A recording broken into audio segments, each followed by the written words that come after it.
Welcome to the next episode of KapVista Klips. Today we have Stephen from Hazel, and he's going to talk about his exciting opportunity. Hi, Stephen. How are you? Good. How are you doing? I'm great. So let's get straight into it because I'm interested to find out a bit about Hazel. What's the story behind it? Tell me your background. How do you get to this point, and the story behind starting Hazel?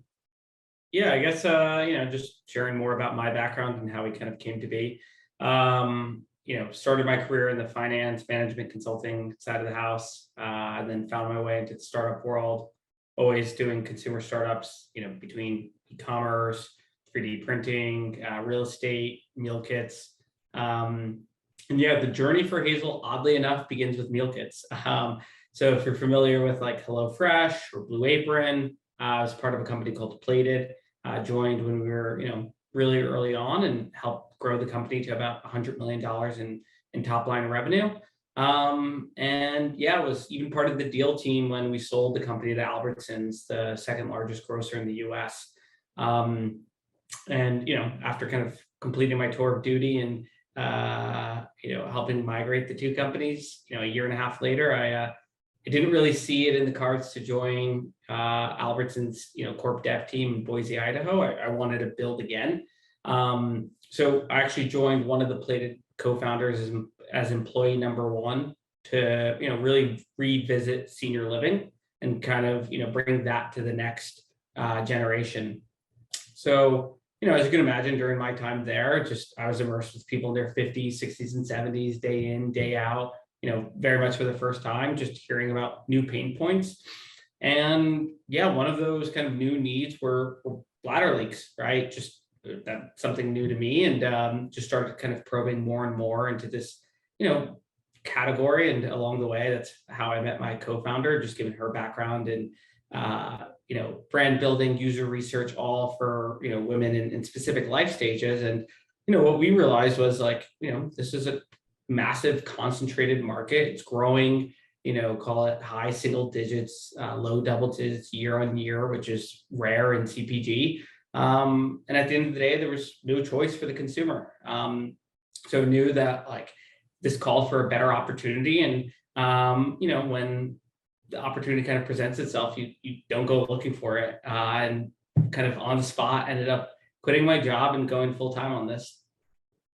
Awesome. So there was a need to start the company. You saw the opportunity for growth in this space. Tell me a bit more about your co-founder and is there anybody else noteworthy in the team, and how did you all come together?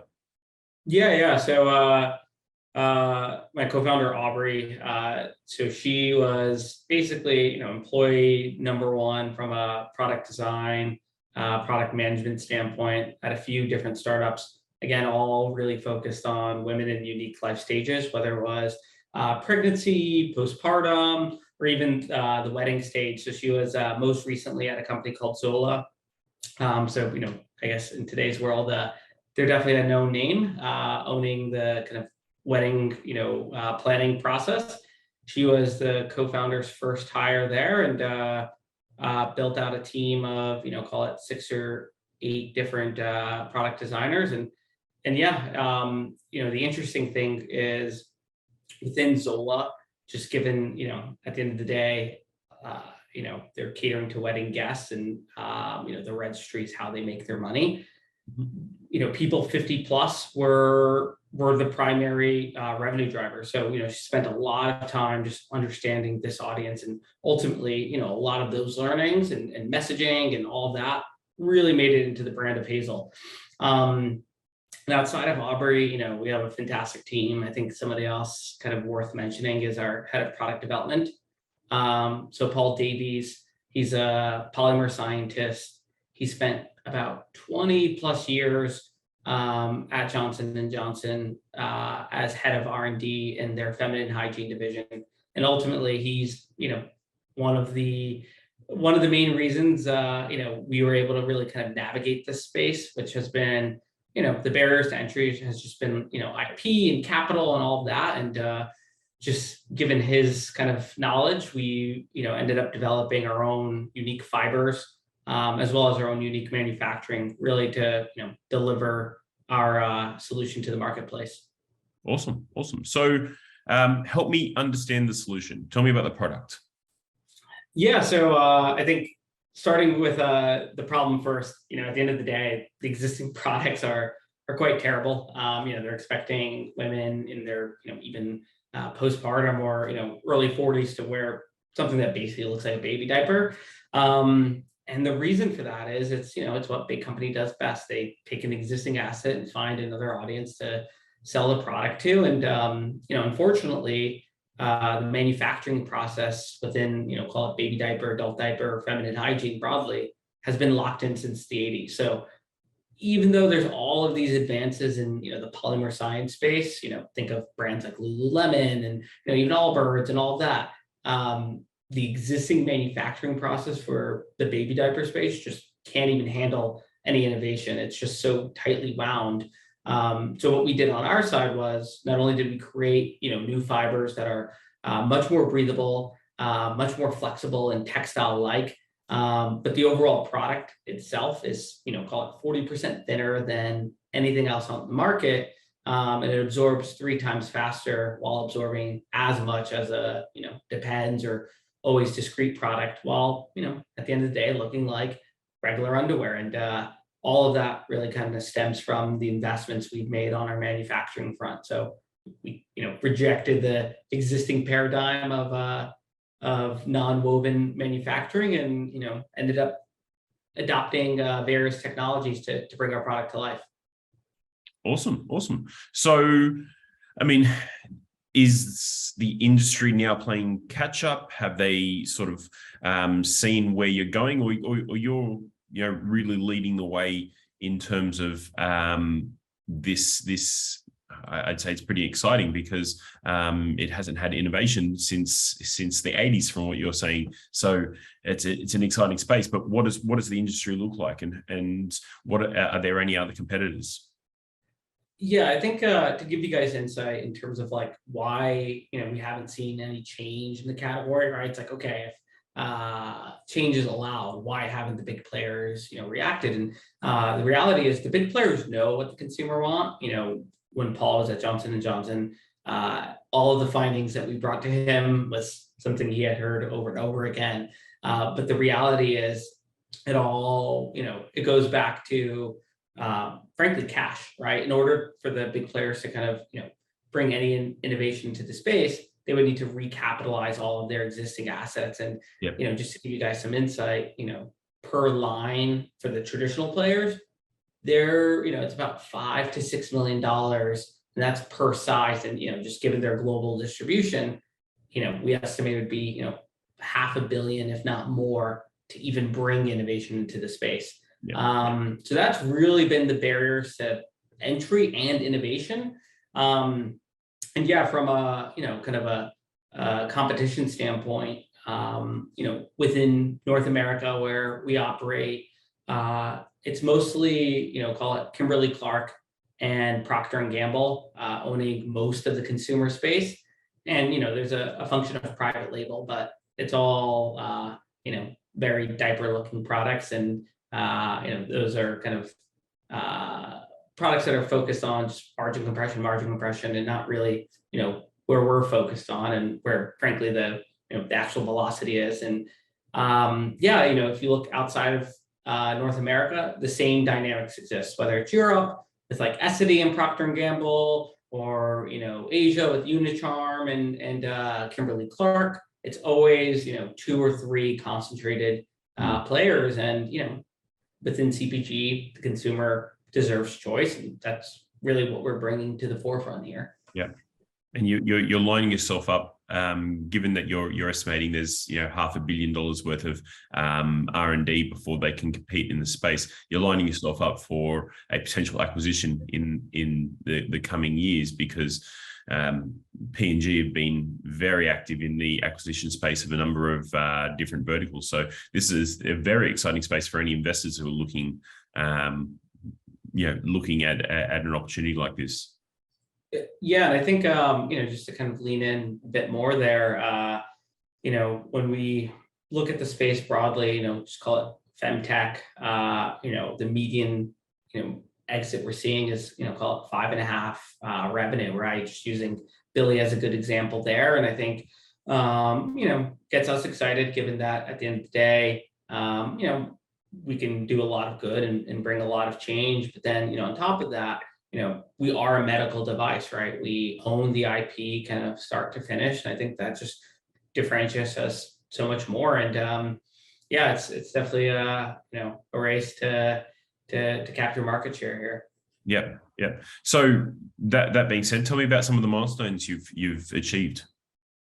Yeah, I think just kind of stemming from day one, obviously team is so important, and I think a part of team is also including our existing investor class, because without them and without their buy-in, we wouldn't be where we are today. So with our last round, it was led by a group called H Ventures, and it's comprised of all of the former C-suite team at P&G.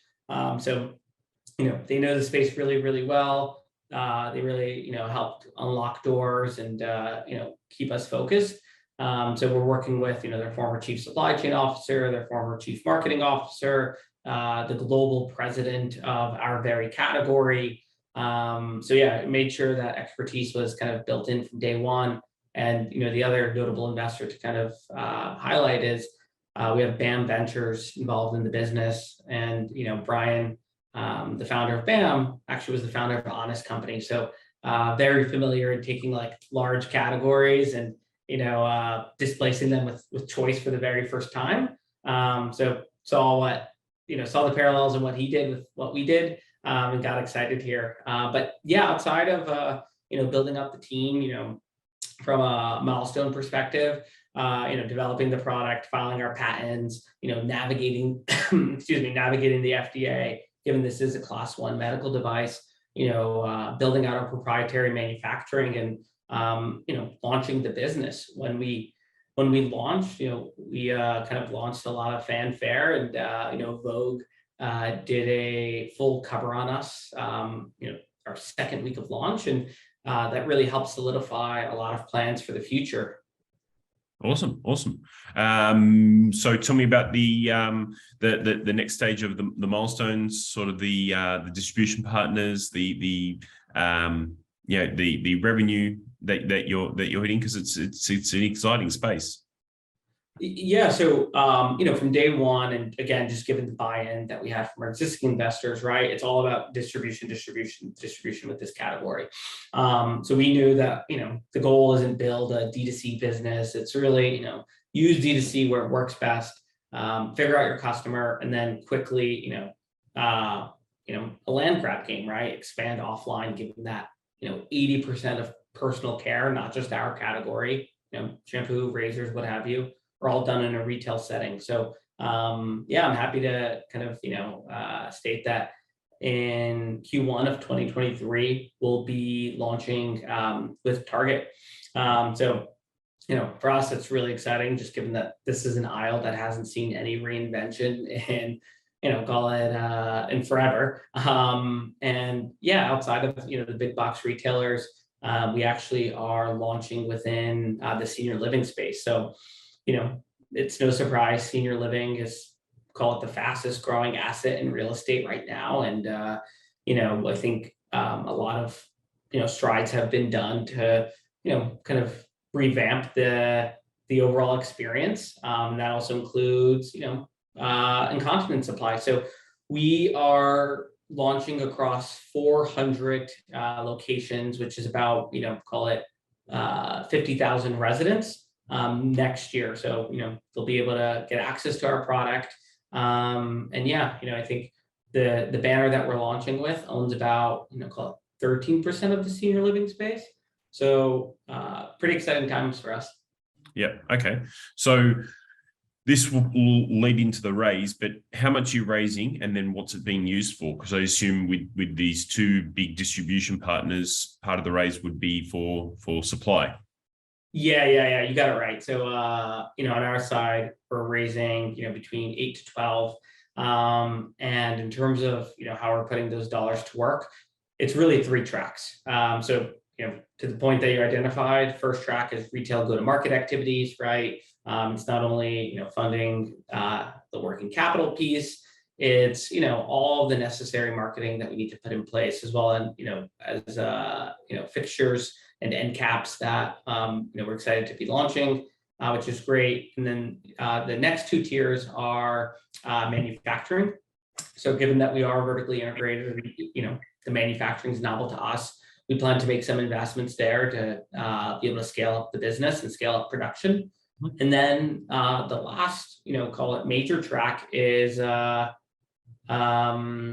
I think outside of the given of marketing and ops hires that we'll need to make, just given the scale that we're going after, the other categories on the R&D front, right? So at the end of the day, we see ourselves first and foremost as a material science company, right? To date, we've created about 3 unique fibers or 3 unique materials. And, in order to keep our competitive advantage and build out the, product portfolio, we have to, put those dollars to work on an R&D front. Okay, awesome. And in terms of the raise, what's the momentum that you've got? Really great. So, all of our existing investors are on board, just given, been following the journey from day one, and we're at that kind of inflection point here. So they're excited. And happy to kind of, state that we got our first term sheet last week. So, really looking to, close up the round shortly and then get back to work. Awesome. So you've got your lead investor and the terms have been set and it's ready for the follow on. We expect, a few more folks to kind of come to the table. So, we haven't signed just yet, but I think on our side, regardless, looking for, the best investors to come on board and, focus on, call it one of 3 areas, right? Whether it's bringing products to retail and go-to-market strategies there, or, the other 2 areas are, investors that have expertise and focus on, novel manufacturing, and, the last being women's health or, seniors broadly. Yeah. And are you looking for investors with access to international markets as well? Yeah, for sure. I think, given back what we were saying at the top of the call, right? It's like, this isn't something that's unique to the US. Yeah. The same dynamics are kind of all over. So it's, taking that model, proving, further, taking share within the US, and then, taking that proven model and then, expanding from there. Okay, awesome. So it is an exciting opportunity there. It's a space that has been innovated for a while. We are an aging population, so the demand is increasing. So I think that it's something that is ripe for disruption, because you are disrupting the current market, and investors who can see the opportunity here can see that setting yourself up in the next few years for a sizable acquisition based on current or previous consumer goods who have been acquired by some of the big brands who don't want to spend the $500 million to innovate their existing products. They'd rather just buy. So the space is, the consumer space in general is pretty exciting, but what you're doing different is not just focusing on your traditional consumer products. It is a niche market that hasn't been innovated for a long time, but is growing steadily year on year at some pretty sizable numbers, and it's a global opportunity. Yeah, you got it right. And again, our focus was from day one, in order to kind of build that next generation CPG brand, you need to not only have, call it a best-in-class brand, but, you need to have a differentiated product, right? That's table stakes these days. So, that's the path that we took. And, I think definitely excited about all of the feedback that we've heard from customers so far, and now it's taking it to the next level. Yeah, perfect. Okay. So we'll leave it there, but any investors who are interested in this, I'll put our details down the bottom of the video. If you want to get in touch, please reach out and I can connect you directly with Stephen and his team. But thanks for jumping on. It's been great chatting to you, and I'm excited to see what's next. Yeah, thanks so much for having me on. No problem. Bye. Bye, Daniel.